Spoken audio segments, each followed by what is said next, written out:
I ćao svima, moje ime je Stefan s kanala Super Pro Stefan i dobrodošli u novu epizodu Photoshop tutoriala. Danas ću vam pokazati kako možete povećati saturation ili ti ga zasićenje na vašoj slici. Ukoliko vam je neka slika malo bleda i nema mnogo boja, a želi biste to da promenite, jednostavno samo povećate zasićenje na vašoj slici i sve će se promeniti. To ćete sada da vidite. Za početak treba da selektujete layer koji želite da menjate. Onda idete u Image, Adjustments i nađete Hue Saturation. Kada vam se ovo otvori, odmah ovdje u sredini imate Saturation, onda ovdje imate Hue i imate Lightness. I ako želite da povećate zasićenje, jednostavno samo ovo privucite i pogledajte sliku kako automatski postaje dosta življa.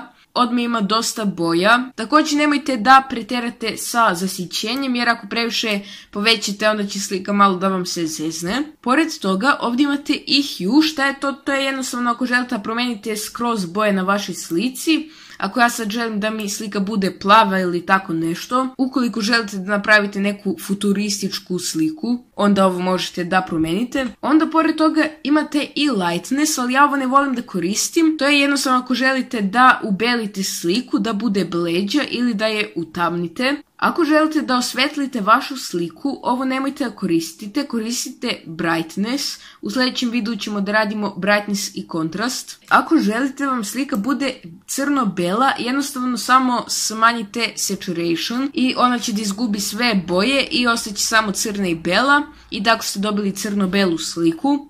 I kada ste završili sa promjenama na vašoj slici, samo kliknite OK i sve je sada dobro. I to bi bilo to što se tiče ovog Photoshop tutoriala. Ako ste uživali, ostavite like, a mi se vidimo u sljedećem videu. Pozdrav!